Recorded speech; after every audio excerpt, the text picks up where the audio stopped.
Hello, everybody. Hi. Hello. Anthea.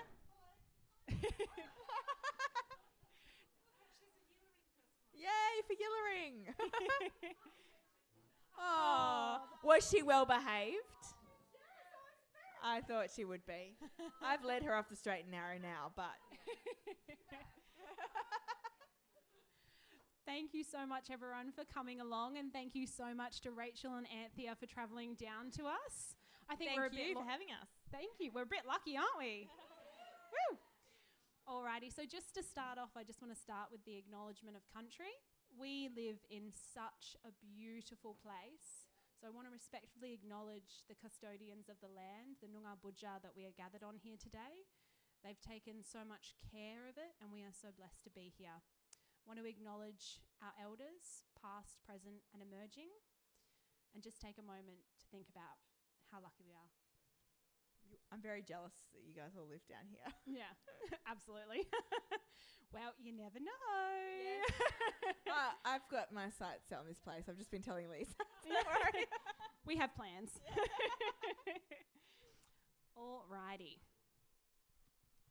So we are recording here today. So we just anyone who might be watching from home later, there will be spoilers.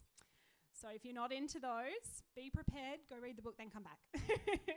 And then, we're just going to dive straight in. So I know that we've had you and both Anthea here before in the past, but I just wanted to touch on a little bit of history for maybe some new members who haven't had a book talk with you. I'd love to hear about what you were like when you were young. Were you always leading people off the straight and narrow? How did you come to reading? Maybe.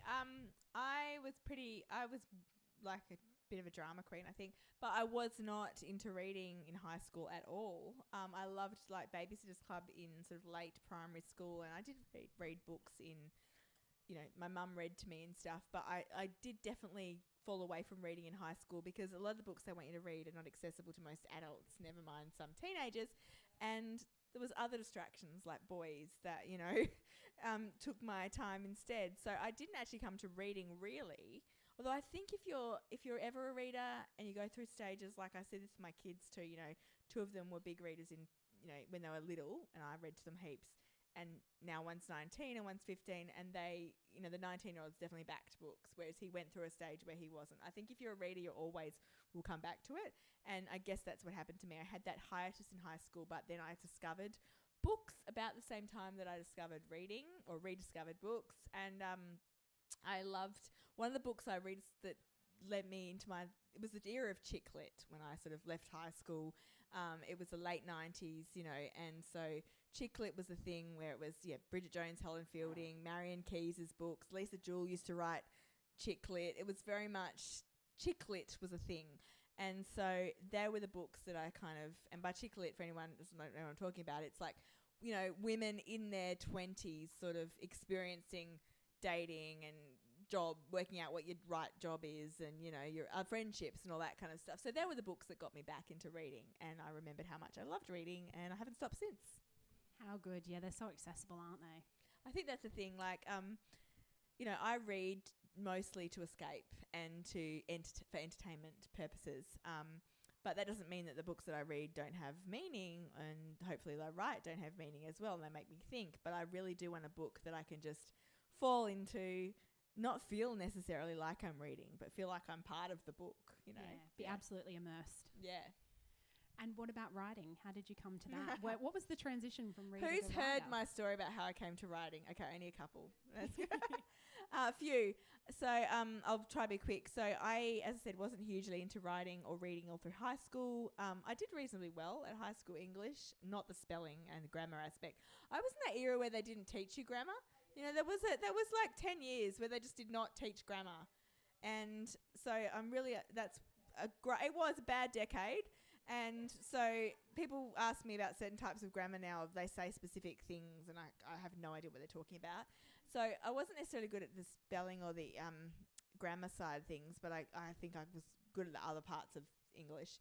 And so I sort of sailed through high school English without really trying very hard, without reading any books. I read the York Notes or the Cliff Notes, why would you read 500 pages of Far From the Madding Crowd when you can just read a tiny thin one that tells you everything that happened in it? And so I think that's probably all on the internet now. But so then, as I said, I was obsessed with a boy all through high school.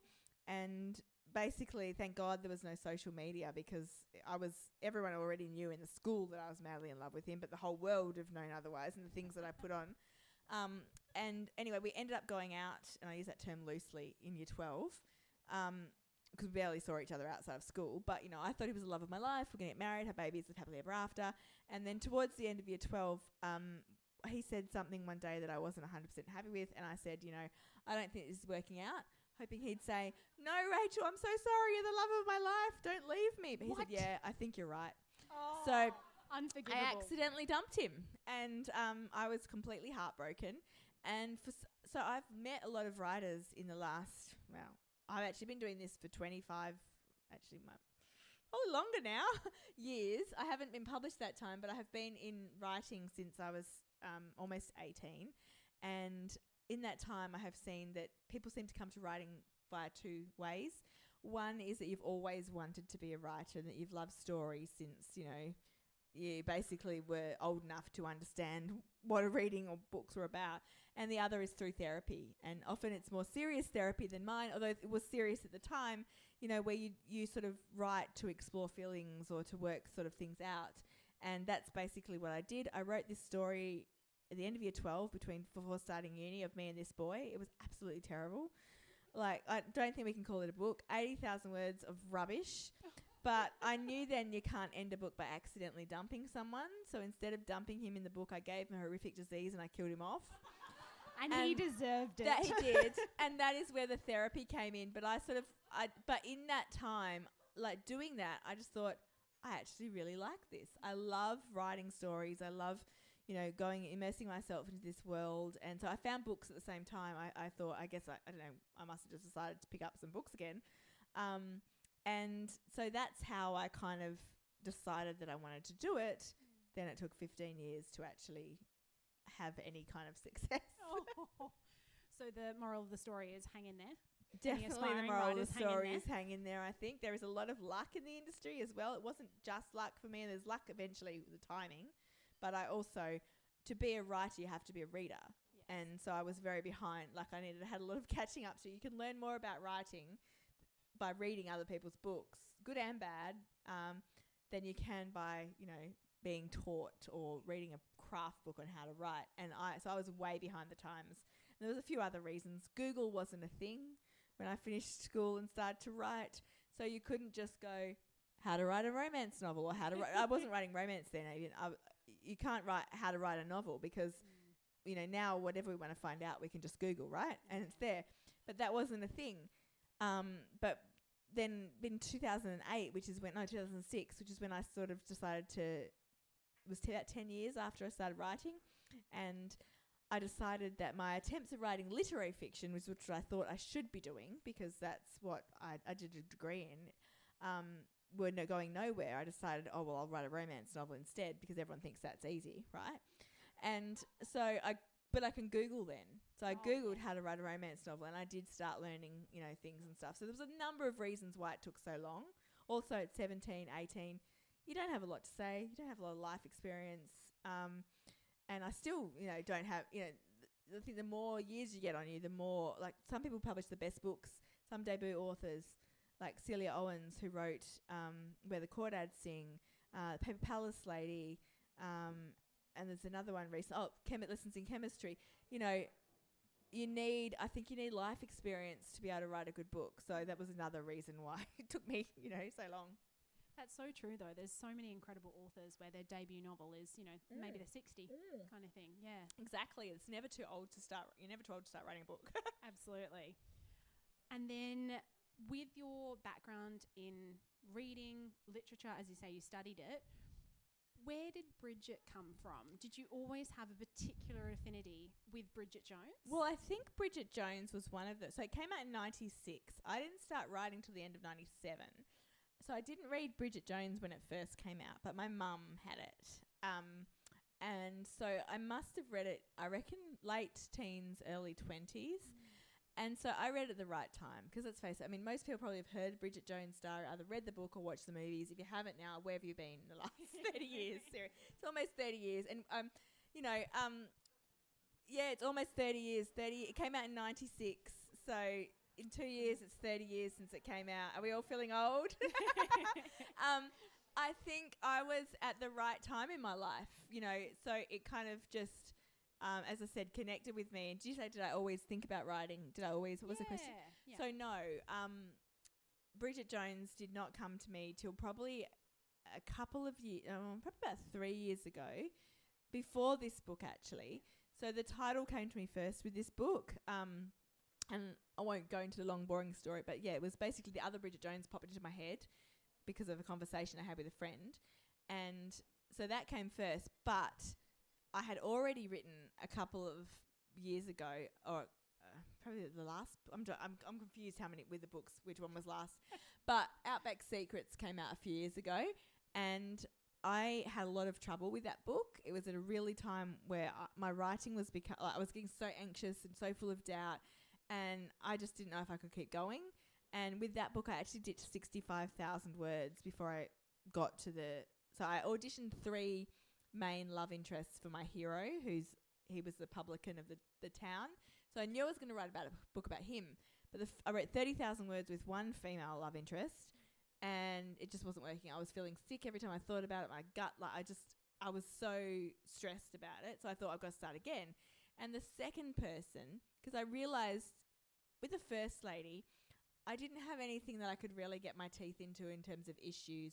It didn't mean anything to me. And I've realised that, a lot of people think that romance novels are just light and fluffy. And, most of the ones that I read and love have a lot more going on than just the love story, right? And I need that as well.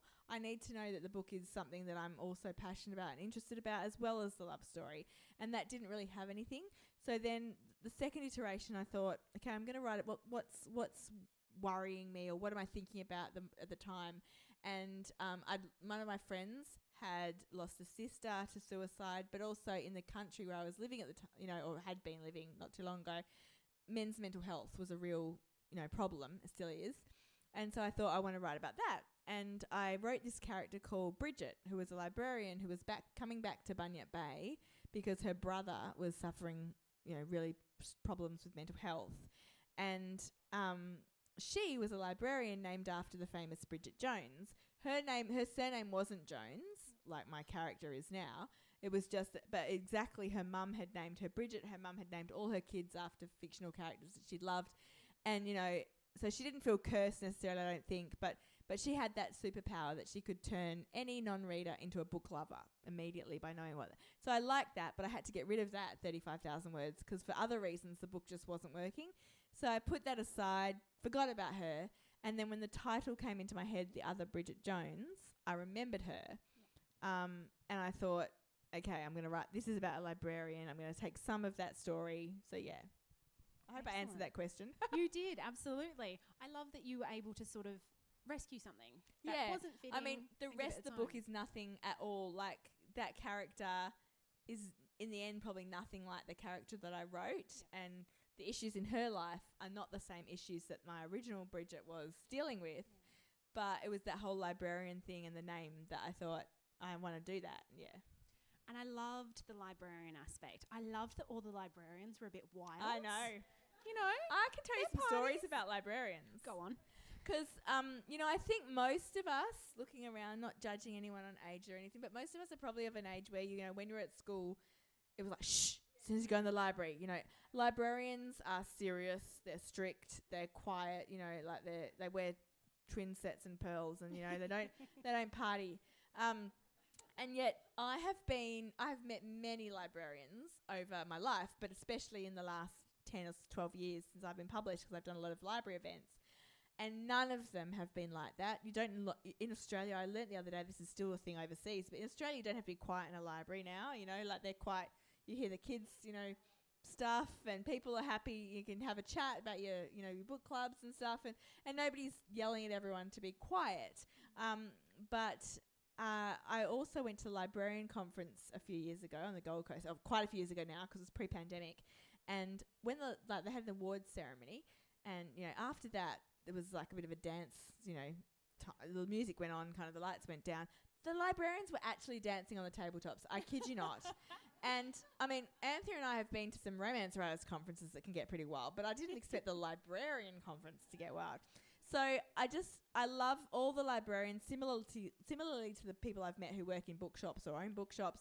They're just wonderful, passionate people about books, but also people and community, and so I really wanted to show through this book, like, to me, it's half a romance and half a love letter to librarians, a love letter to books and the healing power of books and how much books can have an impact in your life. And we get those emails from people, it's so easy to think, oh, I just make stuff up for a living, like I don't really do anything important. And I'm not saying we do compared to people who are, curing diseases or fighting or helping, in third world countries or that kind of thing.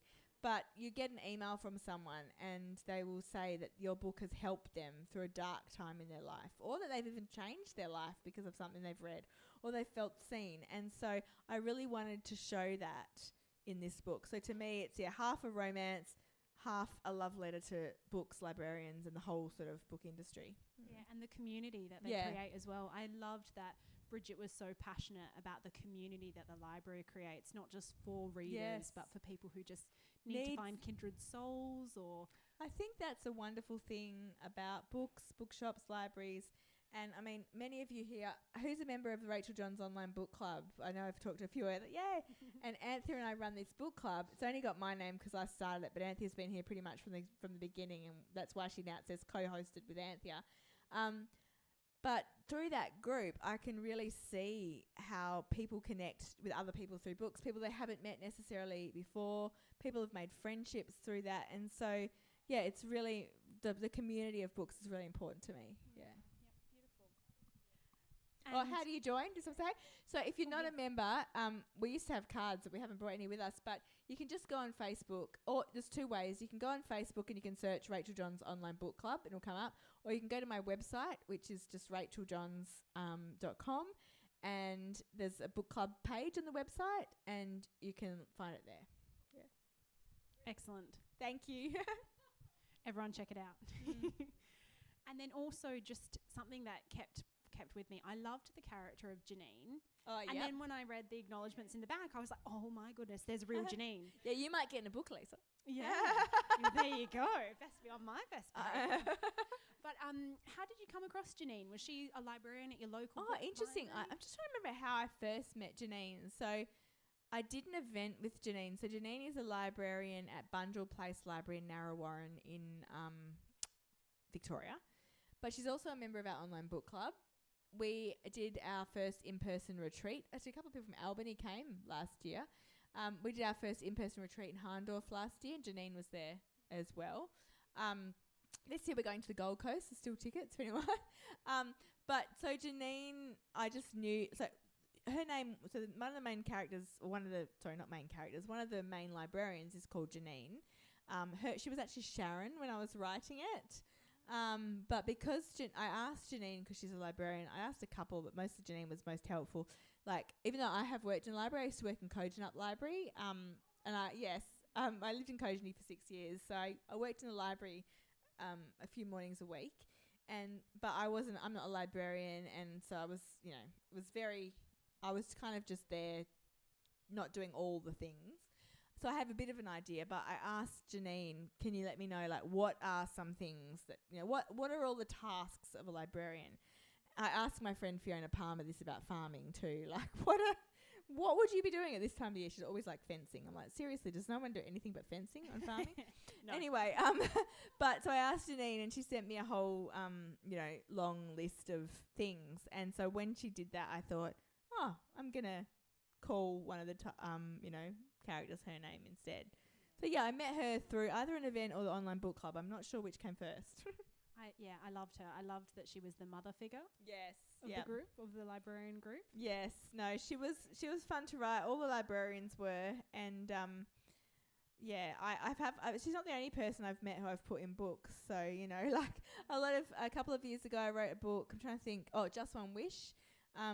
It has a couple of 80-year-old gay guys who are married, and they're called Phil and Craig, who are also members of our online book club. And so I've put Michelle and Crystal in a book, who are people that come to my events all the time in Perth. So I like putting some of the people that have really supported me into books too. Oh, that's lovely. And again, that community. Yeah. You know what else sounded lovely? Those book tales. Oh, the book tales. I think I might have to hit up 6 Degrees and You see if they should. can make any I of these. did a Books in Bars with Dimmick Sydney a couple of weeks ago, and they had Margarita Atwood cocktails for sale available. Yeah. They sounded excellent. And then with the homage to books, there is obviously a fantastic number of recommendations from Bridget as she matches the book to the right reader. And I did find your list online. I've got a list. So actually, we have a list of all of the one's books on there that twice. were Sorry, recommended. that was a mistake for my lovely assistant. It's worth reading twice. It was Lessons in Chemistry's on there twice. So Rachel has this link on her Facebook page, but I also have a copy here if anyone does want to grab a pic or anything like that. Check it out. I didn't do a tally. I How saw many that you've you've done read? a tally, but I think haven't I've read yet. 43. There's 83. I think I've read 43, so I haven't read them all. Yeah. And then between that list and also just all the references within it, were a lot of them drawn from your favourite books? How did you go about that process? A bit of both. It's a sore point for Anthea. Oh no, is it?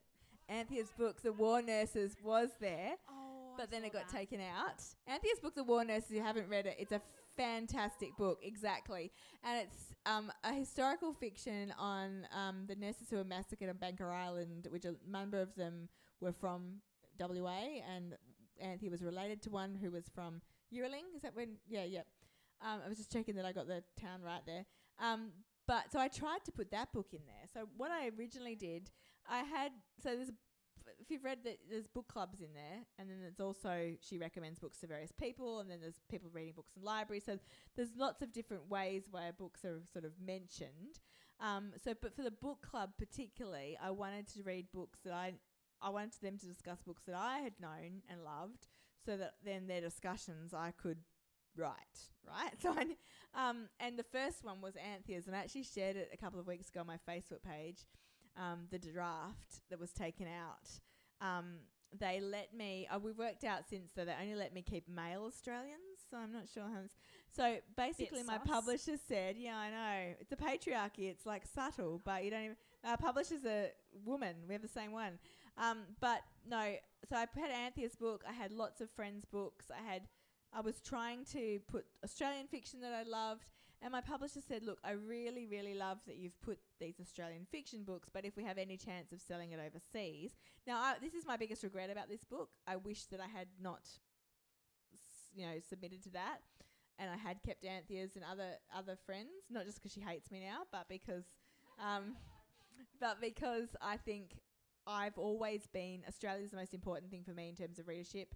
I've sold briefly overseas and stuff, and it's definitely not a big market for me. So my priority is Australia. I want to write Australian stories. I care about my Australian readers the most. So I kind of wish that I hadn't really bothered with that.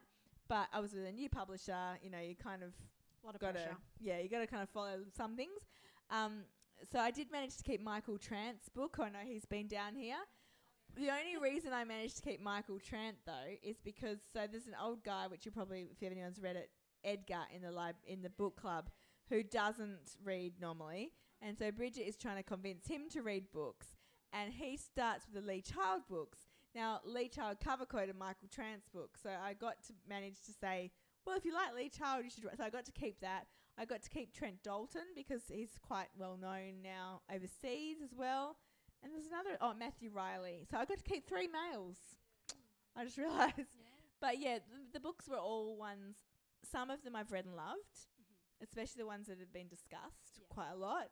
But others, she was recommending to a certain demographic, which is not necessarily me. It's not necessarily the type of book that I would necessarily love, but I know people who have loved them, kind of thing. And then there was also, because book talk is such a big thing at the moment, and obviously this is a rom-com, and she's quite young, Bridget, in terms of she's in her late 20s, 27, no marriage, no prospects, no money. Exactly. She's practically, So I chose some of those books too. Yeah. Yeah. It is. And that's why if you want to see the draft, because I pinned a couple of weeks, last week, I think, the beginning of last week, I went through my old draft and I grabbed the bit about the war nurses and the book stars, that's the People Book Club, they were talking about the war nurses. And because I know Anthea's book quite well and I've talked to her about it and we've done events and stuff, I really had fun writing them talking about that book. So that was probably the saddest thing I had to take out. I did love Edgar, I must admit. Thank you. Yeah. I really liked the seniors book club. Yeah, that As was far as fun to characters. write. Yeah. I'd love to have a whole book about them. Maybe. just Never say saying. never. Ooh, now you've got me thinking. Yeah. And speaking of sort of references within it's probably quite niche, but it really stuck out to me as I was reading. Bridget's favourite spot when she was travelling around, Mount Tambourine in Queensland. Oh, yes. I was like, I wrote this a while ago. I can't remember. So specific, so niche, but it stood out to me because I lived over in Queensland for a really? while, and I loved Mount Tambourine. I went to Mount Tambourine accidentally the first time. I've been twice. The first time my husband and kids were, after we sold our shopping in Malling, we went on a holiday on the Gold Coast, took the kids to theme parks and stuff. And we're driving somewhere and just it said Mount Tambourine and we're like, oh, let's go see, what and it was this beautiful sort of, mountaintop village and it's just so lovely and gorgeous. And then I actually went there. I was invited by a literary agent to, she was running a writing retreat and I was invited to do some workshops there and it was set in Mount it was there. So yeah, I forgot that I mentioned that in the book, but everyone put it on your list if you're going yeah, over Queensland. put it on your bucket list. Gorgeous. Very not too small far from the villages. Gold Coast, so you can come to the retreat Yeah. in June that we're doing, and then go to Mount Tambourine. Holiday with everything. Yeah. And then also, bit of a side one again. I'm sorry, I'm jumping That's around a little okay. bit here, but I love this because I've answered a lot of questions about this book over the last couple of weeks, so it's great answering slightly different ones. excellent, good, okay. This one might not be that different though. Okay. With the discussion in the book around dating apps versus sort of organic meet cutes, just happening to meet someone Yeah. very handsome next door neighbour, single, 6'2". What do you prefer? Do you have a preference Well, yourself? I have been married for 21 years this year, so I know that's probably small compared to some people, but it's also the time dating apps were not a thing when I was, in my dating years.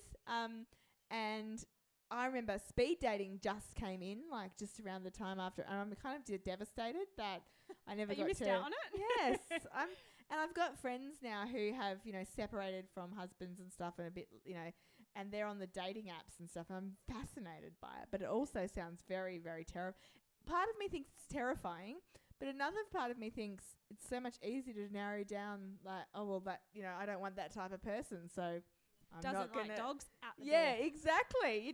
So I think there's a lot of, I don't really have it. I have no personal experience, and I've seen good and bad experiences. Like some people have met, I've got friends who have met wonderful people through dating apps that they probably wouldn't have necessarily ever come across.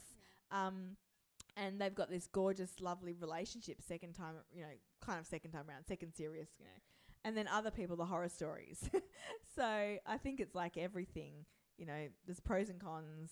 Some people have good experiences. Some people have bad experiences. Yeah. Quite a lot of them are funny to hear about Yeah, after the fact, exactly. over the wine with the girls. Exactly. You need those good stories. Good market research. Yes. And then with your characters, Fabio. I feel like we have to talk about Fabio because as I was reading it and I was talking to people at the bookstore about it, my co-workers there, I must admit I didn't know who Fabio was. Oh, as in I didn't romance. understand the background The context romance there. cover. I Yeah, had too missed young. that, but they got very excited about Fabio. They wanted to know who's your favourite Fabio story, Oh, all that sort of about it. hilarious. So I figured maybe we have a few here who maybe had a favourite Fabio story, and I'd love to Well, know a bit more about that. I don't really know either because I came to actually, so Fabio was a cover model for many romance novels and many Mills and Boon novels, 70s, 80s even. So, I don't know how old he is now. Yeah, probably, yeah. So I wasn't reading, stuff in that age, but having been around romance for, like, I joined the Romance Writer Australia in 2006 when I Googled. And that was, then I sort of started hearing about Fabio and different, like he's one of the most famous cover models, I guess, of all time, really, in romance. So it's funny because my publisher, I knew with Bridget, I'm trying to remember how much I knew before I start and how much could have came, but I knew I wanted to do a love triangle kind of, so it was similar to the original Bridget Jones. But I didn't want it to be the same. And then, so I was like, I'm going to have two people. I didn't know who they were going to be yet, but my publisher said, she mentioned that her daughter was obsessed with this guy who was called Fabio, and he was a barista, an Italian barista at their local, like, cafe. And because his name was Fabio, and I hear that Fabio is quite a common name, like in Italy and stuff, but for me, being a romance, having that romance writing background, as soon as you say Fabio, I just think of the romance cover guy. So makes me laugh. So I thought, oh my gosh, there's actually someone called Fabio who's in his 20s. Like, this is crazy. So that's where that came from. I thought as soon as she said there's an Italian barista called Fabio, I was like, right, I'm writing an Italian barista called Fabio. And of course, if you've read the book, spoilers we said here, there was other things that came out about him that I didn't realise when I first decided to write an Italian barista called Fabio. That's what was going to go on. That's what was going to evolve from it. Yeah. I still want to try one of his coffees, though. I think that's a sign that I'm a bit of a coffee addict, but... He's the coffee god. I can forgive some things for coffee. If he has good coffee. Exactly. Just keep him away from my grandparents. I'm not a coffee drinker, so... Really? Tea? No, I love Coke. the smell of coffee, but I don't love the taste, so... Yeah. No, he can't win me over with his coffee. You can just sniff mine. I'll have it. I would sniff it all day, like vanilla essence too. Yeah. But did I read that Diet Coke was your... Yeah. Yep. And he'll tell you that I am definitely addicted to Diet Coke. It has to be Diet Coke. Yes. Can't be Coke, no sugar. It has to be in a glass. Doesn't taste the same. No. And then with that process of writing and going through it, one of the things that we always love to talk about and ask about is killing your darlings. Mm-hmm. Now, we've got some incredible characters in here. Were there any that didn't make it? There was actually, it wasn't the characters that didn't make it. I actually think in this book, the characters all survived, which, yeah, as you said, is kind of surprising. Hallelujah. Yeah. Or did they survive? We'll never know. But they, anyway, but what was different, I think what really had to change with this book was more the structure. So I had a real, and it was before I submitted it to my publisher, I'd written, so if anyone's read the original Bridget Jones diary, you'll know, it's a diary. So it's written diary form. I knew I wasn't going to do that. But I thought the other thing about the original Bridget Jones is it goes over the course of a year, right? It starts on New Year's Eve, I think it's New Year's Eve, and it ends on New Year's Eve. And so I thought I'd do the same. Won't have the diary, but we'll have January, February, and I thought we'll have book club, a book club, a book a month, and that will kind of be the structure. But I do tend to write long books. Sorry for those people who don't like long books. You get good, it's worth the money, you don't exactly, good value. But I got to 75,000, I got to May and I was at 75,000 words. Now this book is like 130, which is quite long in terms of this kind of genre. And so I knew, like, I was at May, if I was going to go to December, this book was going to be like 200,000 words. So I started to panic. And the other thing I was panicking about is I didn't really have necessarily stuff to so we're doing spoilers here? Yes, so, yeah. spoilers, yeah. So if you've read it, hopefully, if you're not, like, you'll know that Fabio is not an Italian barista. Or he's not, anyway. And, yeah. And I wanted, that really wasn't going to take a year, you know what I mean? Like, it would have taken, if I tried to put that storyline over a year, it would have become, That's I feel like, con. a bit unbelievable. So it had to be a lot quicker. So I panicked at May and 75,000 words because I'm like, I just don't know how I can do this. I don't know how I can drag out the storyline. Also, it's going to be too long. What's going to happen in July? What's going to happen in September? And so I really did panic quite a bit. And I thought, oh my gosh, I can't do this. And this happens every book. And I can laugh about it. But at the time, it really feels true. And you'll be able to relate. It happens to all of us in every book. We think this is actually not possible. I can't do this. Like, I've put myself into a corner and I actually can't finish this. And it's horrible. But then if you take a step back, you just think for a few days. You don't put pressure. I think it was my publisher maybe. She said, it doesn't have to be January to, like, it doesn't have to be New Year's Eve to New Year's Eve. And as soon as she said that, I was like, yeah, you're right. So that instead of starting the book on New Year's Eve, I started Valentine's Day, which meant a little bit of, that's why there's such a wild party on Library Lovers Day, because it was actually a New Year's Eve party originally, right?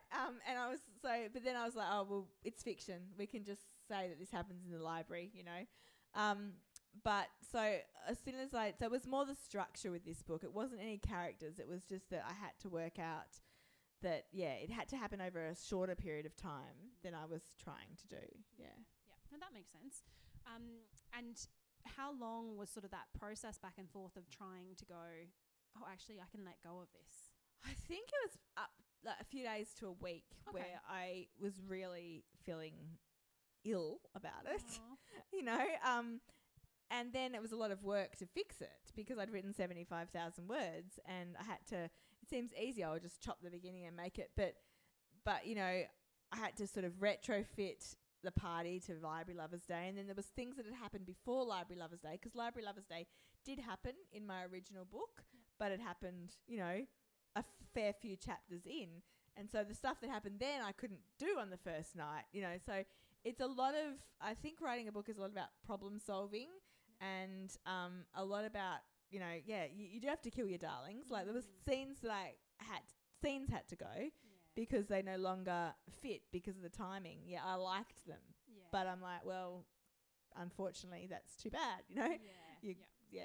And at least there's the hope that you're able to sort of put them in your treasure chest of drawers. Yeah, who knows? I doubt. I mean, I have to be honest.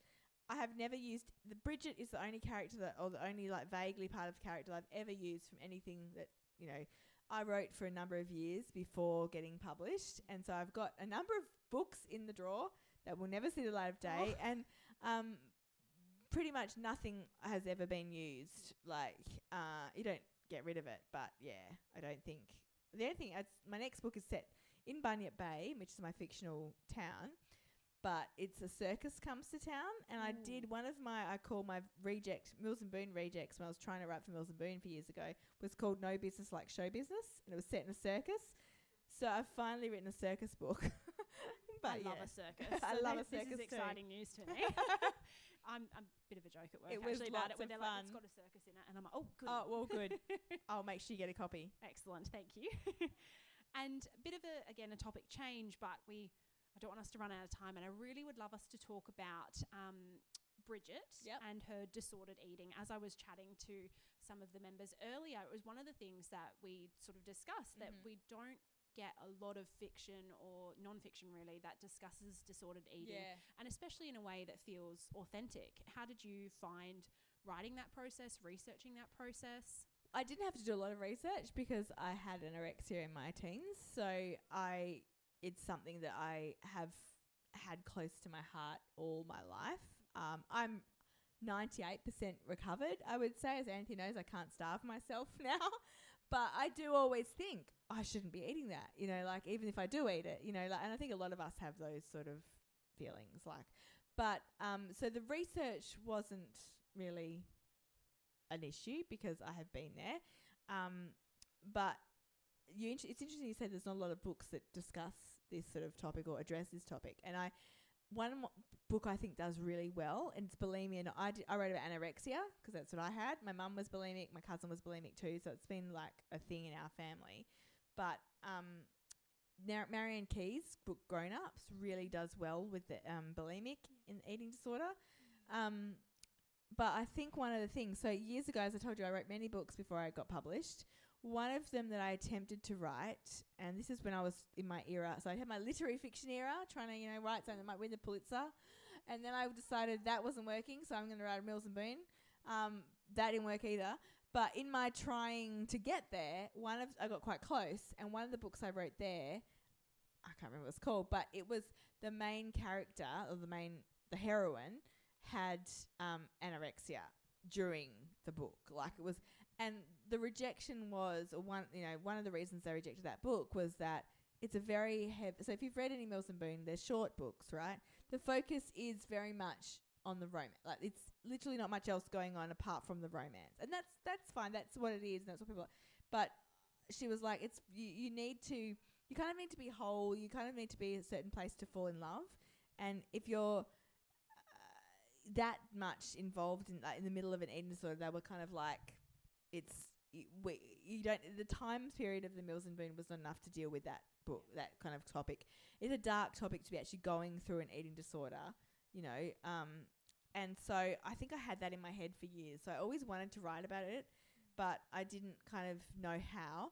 I did attempt it in Outback Sisters. So I wrote that a few years ago, and that's a book where there's two like adult women, her sisters, who are, you know, you get their love stories, but one of them has teenage daughters, and one of the teenage daughters has bulimia, I think. So I wrote about it there, but it's something I've always wanted to write about, but not sure kind of how. And then when I was thinking about Bridget, and, you know, why is she into books? And I hear so many people that books were a refuge through them during high school, either because they were bullied and they like read in the library or what, you know.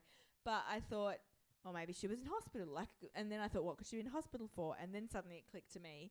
And I wanted to show, as I said, I am recovered. I'm definitely recovered. I never got as bad as Bridget. I was never hospitalized. But I know that I think it's 20% of people will die from eating disorders. But the rest of us, you know, do go on to move past that stage and live a relatively, you know, normal body image kind of life. And so I wanted to show that that is possible. Yeah. But I must admit, I loved that it was clear that, you know, she's always on the journey. Yeah. It's something you never, I think, any disease like that, like, I think you're never going to be completely 100% recovered. Yeah. And one of the other topics that you discuss as well is around illness with Lola, one of the characters. She's 15 and she... 15? I think she's 15, yeah. And she has leukemia. And that I thought was really well done as well. I loved what she did with her wish. Yeah. Would you like to expand upon that a little bit? Have you come across a library within a hospital? A library within a hospital. I think most of them have like little libraries. I mean, I love all the little street libraries and stuff, and the community aspect of those kind of thing, and even shopping centres and stuff that have them. So, but Lola's character and that was very organic, like in terms of I never planned. This is what I love about writing. I reckon there's an element of magic in writing, and if you let your subconscious, you know, go for it. Like, I'm about to start a new book, and there's a lot of things I don't know, and that's scary, you know, because what if it doesn't work out? But then it's also exciting because I'm about to discover who these people are and what their real issues are and stuff like that. And so I just have to remind myself that some of my favourite authors, like Liane Moriarty, Marianne Keyes, Ellen Hindley, this is how they write. You know, they have a sort of a idea of where the story is going and kind of, but they really don't know how they're going to get there or who the characters are. And the reason Lola came on the page is literally because, as we've said, Bridget's superpower is that she can turn any non-reader into readers, or she can recommend the right books. So I just wanted to show that. So I showed it through Edgar. I showed it through, and I had this woman come into the library who wanted recommendations for her daughter. I never knew that was going to become a kind of a big thing. So yeah, but obviously, yeah, it just happens. It's hard to explain. Yeah. I did love that though. Oh, thank you. Just with you speaking just there around your writing process, is there any rituals that you find that you have to... I need Diet Coke. Diet Coke, yep. I am... Nectar of the gods. A routine. I'm not disciplined in any other aspect in my life, or pretty organised, but I'm very much disciplined in my writing. I have to write in the morning, and I don't mean like really early, like Anthea. Anthea will get up at like 4 a.m, right? I'm still half asleep. Well, I'm asleep, hopefully, then. Do you drink coffee? Do you drink coffee at 4 a.m? Yes. Yeah. Tea, coffee, but it's great because no one else is awake in the house. So you get this, like, I've done it randomly like twice in 20 years, and it's been magical actually. Like, it's really great. You're the house to yourself and you're quiet. But I'm not quite like that. But I have to do my writing first thing. So basically, if I have any other appointments or anything, I'm just a wreck for the day. So I really guard my mornings. I won't meet anyone. I'll have an appointment only if specialist appointments or kids stuff where you just can't, not. So I write kind of basically from 8 o'clock, basically probably about 12 o'clock, doing those sprints that I mentioned earlier. Before that, I'll check my email, faff around a bit. Afterwards, I'll do social media, email. But I really guard that time, and I aim for about 2,000 words a day. Yeah. I don't always get there. And a couple of years ago, as I said, I went through a really dark patch with my writing, so much anxiety, so much doubt. I still have that, but it's not as crippling. I've learned to manage it. And that's when I realised that I don't always get 2,000 words a day, and that's okay. I need to be kind to myself. Sometimes I might get 2,000 words 3 days in a row, and then I might need to think a bit or just, stare into space. Yeah. And with just you referencing the writing sprints that you did with Rebecca Heath, are they ones that you can sort of pause and ask each other questions as you're going, or it's just you're both locked in that Basically, we just write for half an hour, and we don't always do it exactly the same time. So we do probably about 3 a day overlap, but Rebecca's in South Australia, I'm in here, obviously. So part of the year we're 2.5 hours apart, and that kind of, she's got kids and stuff too, so we'll do a few. But no, we don't tell each other necessarily what we're writing or any of that kind of stuff. It's literally just, it's a bit competitive, and it also, it's like you sort of just it's the accountability that you've got someone else you've got to say, because it's so easy. I mean, I don't know how writers 30 years ago, they couldn't just Google things if they needed it, which we're so lucky about. But also they didn't have the distractions that we have, That's very true. Yeah. So it's sort of a way of ignoring the distractions and sort of making yourself focus. That accountability kind of thing as well. Yeah. I think I should probably do that. Get one of those boxes that you can lock your phones in. Yes, I think that's really useful as well. I do put my phone in the bedroom a lot during the day, because I always think, so I work on a Mac, and if my kids or school message me or ring, it will come up. Oh, brilliant. But I can ignore everything else, you know what I mean? And I'm not just, so I put my phone in my bedroom when I'm actually really writing a book, and I've got an office where I'm sitting in. Yeah. That's a good way to do it. And then also while you're writing, are you able to read, as in novels definitely. and things like that? I do, because I have been on reasonably quite tight schedule for the last, ever since I got published in 2012. I've written 2 or 3, 2 books a year sometimes, but also novellas sometimes. Wow. If I didn't read when I was writing, I would never read. Yeah. And you need to read. I think you need to read more than you need to write. I read a lot. I don't do a lot other things, I don't do housework and all the things I should read. But I do prioritise reading. I read every day, and Anthea and I discuss a lot of books, go to the book club and stuff. But I think reading is vital, and some authors don't like to read while they're writing a book, but often those authors will not write as much. No, that's fine. That's what they've decided. But if I didn't read while I was writing, I literally would never have time to read, and that's not... I'm not worried about, and I think some authors who are newer are worried about taking on the voice of someone that they're reading. I did struggle a little bit when I went through that really anxious doubt period, because I was so comparing everything I read, thinking, why am I even trying, and this book is so much better than mine. And so I often would read stuff that was outside of my genre. So I would read crime or mystery, because I'm not comparing myself as much to those books. Whereas I couldn't read romance or women's fiction without sort of thinking, oh, this is so much better than, oh, what if this is similar to my, So I'm very aware kind of how I'm feeling, and choose my reading on that. Yeah. But I have to read. That's a good way to do it. Yeah. Mm-hmm. And I absolutely agree with you. I can't not be reading. I think a lot of us are the same, where in some way or another you're consuming it. Yes. Whether it's reading, whether it's audio listening, books, whether it's podcasts about books. Yeah. My poor neighbours. They hear it every time I garden. Oh, well, that's okay. There's worse things they could hear. That's very true. Bagpipes. Yeah. Bagpipes, exactly. Hey, it's never too late to start. I did bust out my flute from high school the other day. It was traumatizing. I'm just impressed you're doing the gardening. Right? Yeah, no, I live in a beautiful rental that has a lovely established rose garden, so no lawns keeping in it sight. up there. Yeah. And then just with the amount that you read, I want to know what you read last. What I read last. Yeah. The last thing I finished listening to was Lola in the Mirror by Trent Dalton. I've had that on my, I've had the hardback edition because I'm obsessed with hardback since it came out, and Trent signed it. He's such a lovely guy. So I meant to read it, but then I haven't just got round to it because I buy way more books than I ever get to read. And you've been on the road constantly. Yeah, but I just have a bit of a addiction, but there's worse things. So I loved that, and I'm actually, you're all going to be very jealous. I'm reading Marianne Key's new book, My Favourite Mistake, which comes out in April. So I've got an arc of that. So I love that. And I'm even more jealous. I just finished reading Emily Henry's next book, which comes out, Funny Story. So yeah. Yeah. Oh, that's exciting. Yeah. That's one of the perks of being published and working in a bookshop. You get advanced reading copies, so you get to read the books that everyone wants to read before. Anthea's reading Emily Henry's at the moment. So this is why sometimes when you're talking to someone at a bookstore and the book's just come out and they're already telling you how great it is, they're not lying.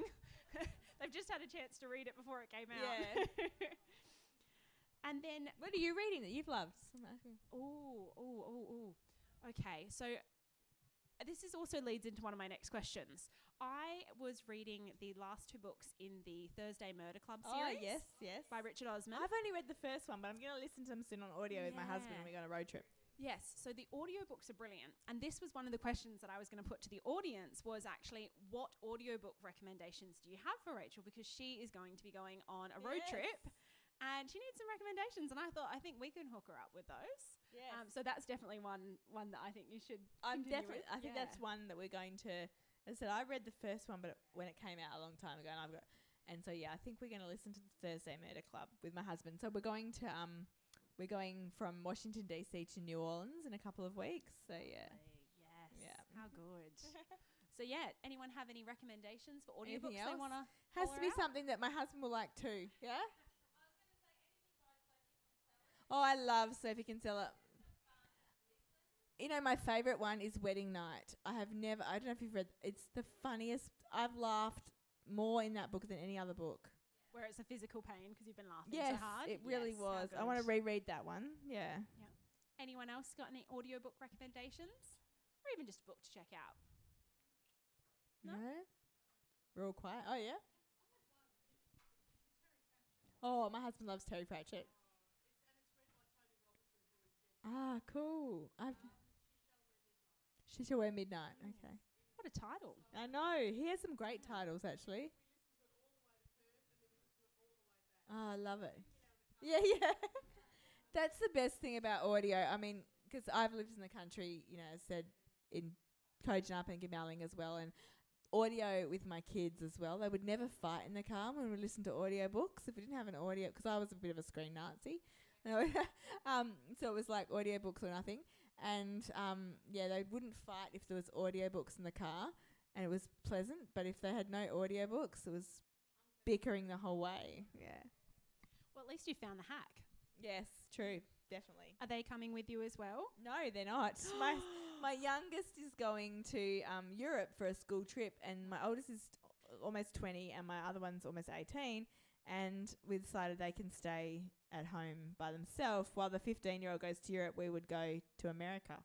So a passage for us. We love getting little treats like that. Here we go. Where are we? All right. I am going to read one of my favourite parts, which is where Bridget meets her neighbour that you mentioned. Hang on. I do love him. I'm in a bit of here we go. But I folded the page down and now it's disappeared, so I've got to find it again. Where are we going? Here we go. Sorry. I loved that she signed him up for all those catalogues. I Genius know. move. Here we go. Is this it? Yeah. All of those things were suggestions by people I know. Okay, so I stumble out and up the short path to my front door, my feet aching from dancing and my head now throbbing as well. As I fumble in my bag for my key, I turn to see Dave and Janine watching to make sure I get safely inside. I'm okay, I shout, holding my keys up in the air like a trophy. Janine waves hysterically as Dave pulls away. takes a few attempts, the key scratching on either side of the keyhole, before I finally shove it into the lock. Eureka! But my glee is short-lived. The key is jammed.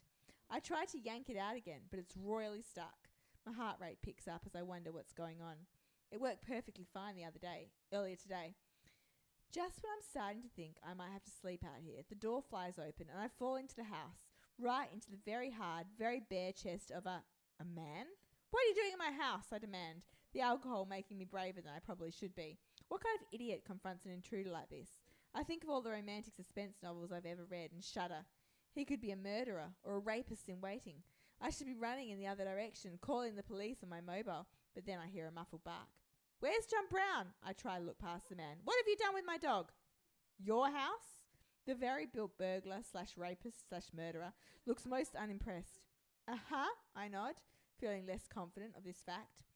Although it's almost pitch black inside, the light from the nearest street lamp allows me to see a glimpse inside, and this place is nothing like mine. Whereas my house is what you might call cluttered, with overflowing bookshelves, mismatched lamps, colourful rugs and throw pillows, this one looks like an IKEA showroom where nobody actually lives. Oh my God. I feel a sudden tightness in my chest. Is this my new mysterious neighbour? His reddish blonde hair is ruffled. He boasts at least a 3-day shadow on his chiselled jaw, and the only item of clothing he's wearing are black running shorts that sit low on his hips. Very low.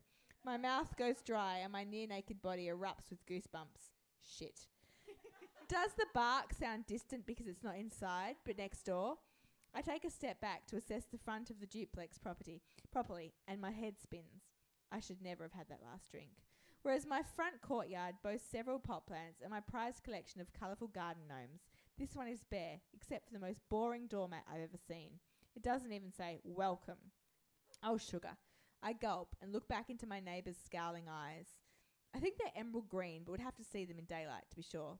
I'm so sorry, I gushed, thrusting my hand out towards him. This is not the first impression I was hoping to make. Although he looks reluctant to take it, his grip is firm. I'm B, your neighbour, and I've had a few drinks. A few? Ha. And I must have had a moment of confusion. I hope I didn't wake you. You did. He glances down, and I realise I'm still gripping his hand tightly. Whoops. And now, if you don't mind, I'd like to get back to bed. Of course, sorry. My cheeks burn as I let go. I think I might throw up.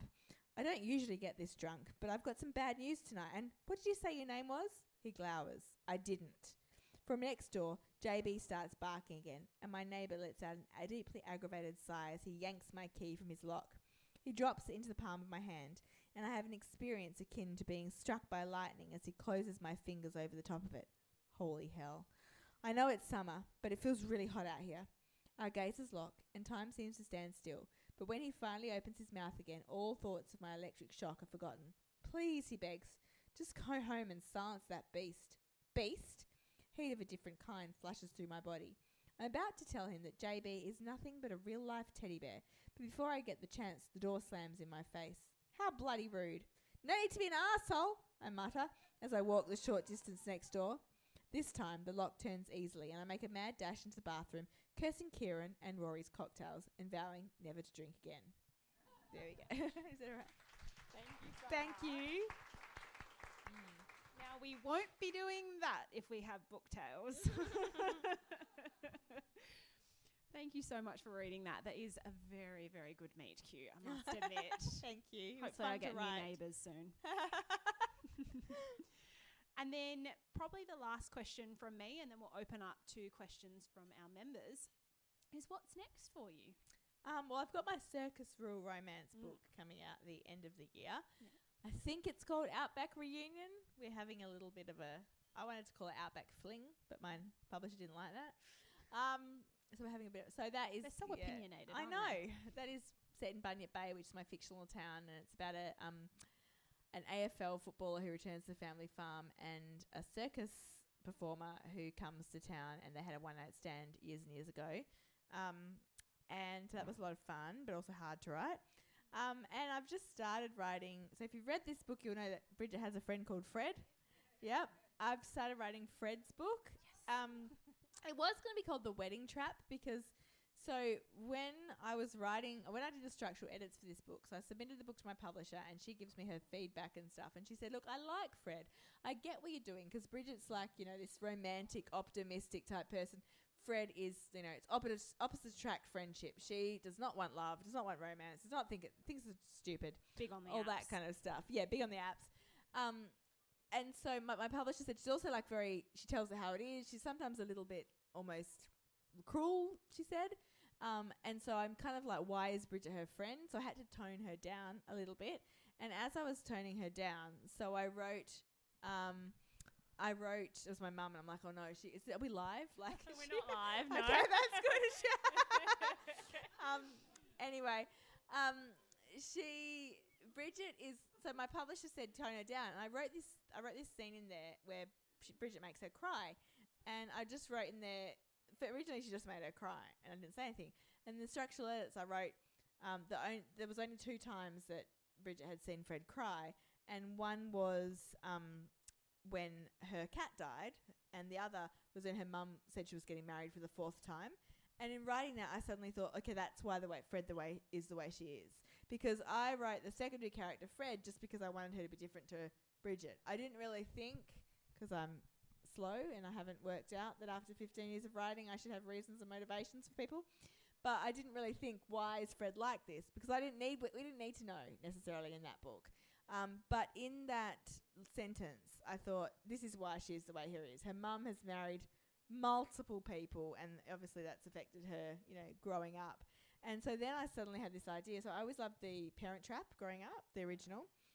And for some reason, I just had this idea, what happens if Fred gets married for the 5th time? I'm actually thinking maybe it's the 6th, and there was a secret wedding that Fred doesn't know about in there. And I had this idea that Fred will meet the groom's son, and they will both, the groom's mum has only just married, like the mum died 6 months ago. So the groom thinks his dad's like on the rebound and he shouldn't be, getting married to Fred's mum. And Fred thinks her mum has, 6 is enough and that she shouldn't be married. So it's a reverse Parent Trap where the groom's son and the bride's daughter are trying to stop the wedding. That sounds fun. So hopefully it will be. We'll have to keep our eye out for that one. The Bad Bridesmaid, it's going to be called. And actually, Penguin works quite far ahead. Like, I've almost got a cover, and I've written 1 chapter. And you see how we're wearing the ears? And thank you for wearing ears too, because Bridget has ears in here. As you've heard it first here, that Fred is on the front of the cover that we're getting, and also the bride and the groom. And Fred is the bridesmaid, and she's wearing devil ears, and she's got a devil tail. Brilliant. So get your devil ears ready for next year's events. Yes, yeah. It's good to have a theme. Yeah, exactly. And is it the same artist who did that cover? Yes. So it's pretty much, they've branded it very well. So it looks quite similar, except we've got wedding themes and stuff, yeah. But it's bizarre to have to think that far ahead. Yeah, it's kind of weird, but it's also good because, so my old publisher, so I've changed publishers and never did that. And I actually had the cover for Bridget while I was writing Bridget. Yeah. And so I could kind of put it up there. And it's funny because some of you may have voted on the cover for Bridget because Penguin did, they had 6 that they put out to the general public and said you can choose, like, what do you think?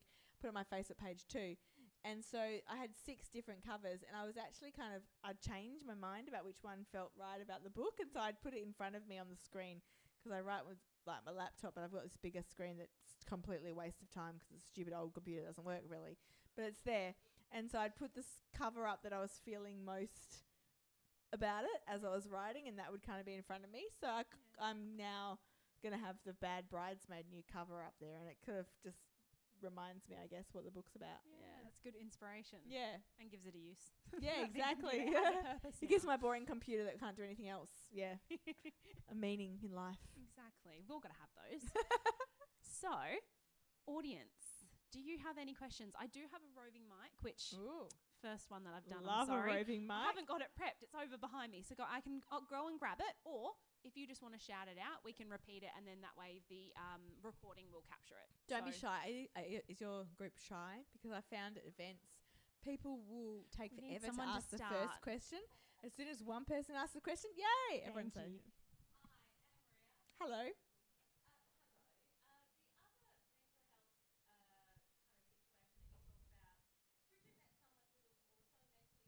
Yeah.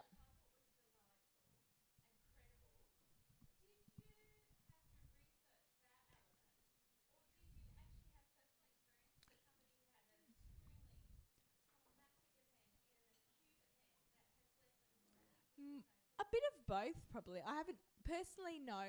So, yeah, Sully has PTSD from something that happened at work. He's a doctor. I was always going to have him be a paramedic. And my husband was a volunteer paramedic for 10 years in the country. So I've seen him through various things. And he's very unemotional in a lot of things. So he can deal with quite a lot. But I have seen one specific thing that affected. And then I've got friends whose husbands my friend's a doctor, and she's... So, and my cousin is an anaesthetist. So, like, different people who have had various levels, not as bad as Sully. But what happened with Sully is I didn't know what his job was at first. I didn't know what he was hiding from. But I wanted to write an Uber driver because I thought that would be kind of fun. And I imagined the scene of them picking me up from the airport. And so initially he was an ambulance officer because I have more, or paramedic because I have more to do with that kind of thing. But then literally I just had the doctor came when through the letter, and I was like, it's got to be a doctor so then I talked to my friends. I've got a friend who's a midwife, and I've got my cousin's an anaesthetist, and I've got a friend who's a mental health doctor. And I just asked all of them, like, is this, could this actually happen? Like, where someone is being an Uber driver because they have, escaped from this. And my friend is a doctor, so she actually knows a number of doctors who do Uber because it's just that where they can just switch off, just have a bit of... And so then I also asked them about various, illness, like things that could have happened and things like that. And yeah, my friend who's a mental health doctor, she said there's so many doctors, and we've heard this in articles and stuff, who are dealing with, PTSD, various levels and different stuff. So it's kind of not personal, but secondary personal, if that makes sense. Yeah. Yeah. Good question. Thank you, Anna Maria. Anyone else have any questions? Feel free Don't to be shout shy. it out. Anybody? She's such a great interviewer, hey. We'll think of them later You and then were we'll message you. They were really good questions. Thank you for your interview. Thank you. Well, if we don't have any more questions from the group, I think what we'll do is we'll get our wonderful tech wizard Brock to get the lights back on, and then we will do a little bit of maybe book signing. Happy if to do you're that. willing to do that, yeah. Because I know that we had a few members bring in their books. Excellent. To get them signed, Thank so you. we'll do that. And hang on. Question? Sorry. Yep.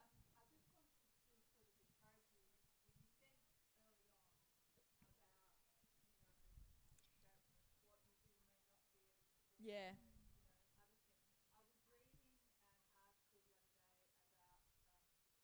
Mhm.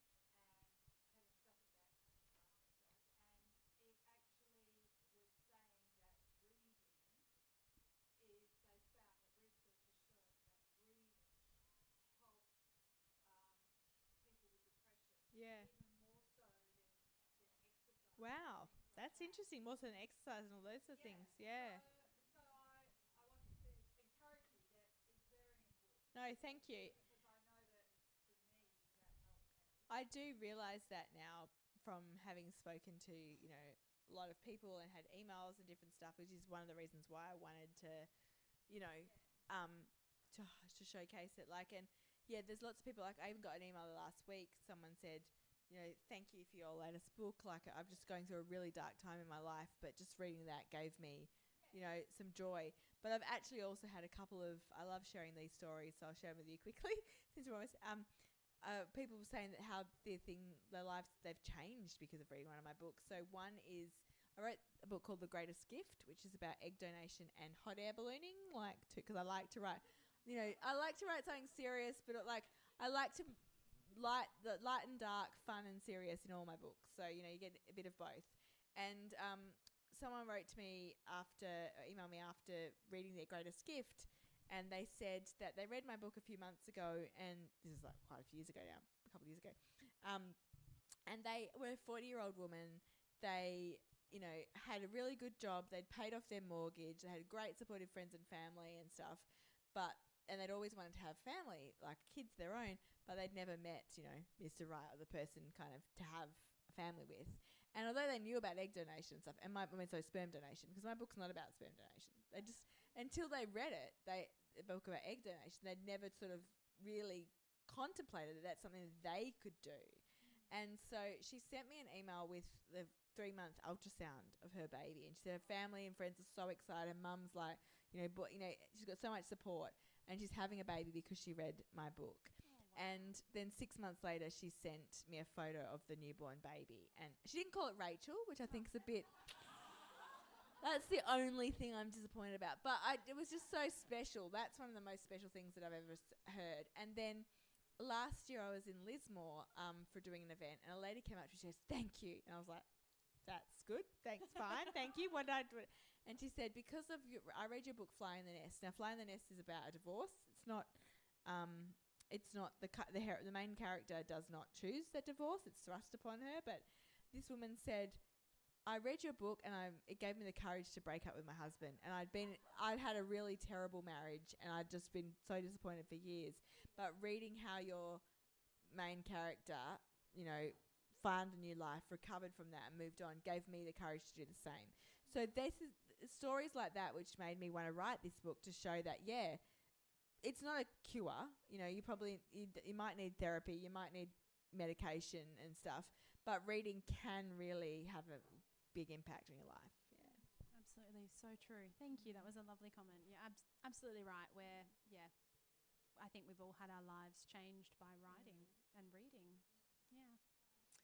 Okie doke. Thank you so much, everyone, for coming along and listening. Excellent. Yeah. And thank you for those fabulous questions. Oh, thank you. So Rachel will be doing some signing, and just so you know, we do actually have some copies of the other Bridget available for sale. If you maybe... Because you can buy them for your friends, like Mother's Day is coming up and it's coming quick as well. Exactly. And I also have next month's pick as well, which is the What book are you doing next? Wiregrass by Adrian Hyland. I've never heard of that. Yeah, so he's a bit of a crime author. Does a bit of crime, cool. bit of noir crime. Sounds good. And he will be zooming into us the last Wednesday of next month as well, same time. Yeah. Excellent. Awesome. Alrighty. Thank you so much, everyone. Thanks so much, everyone.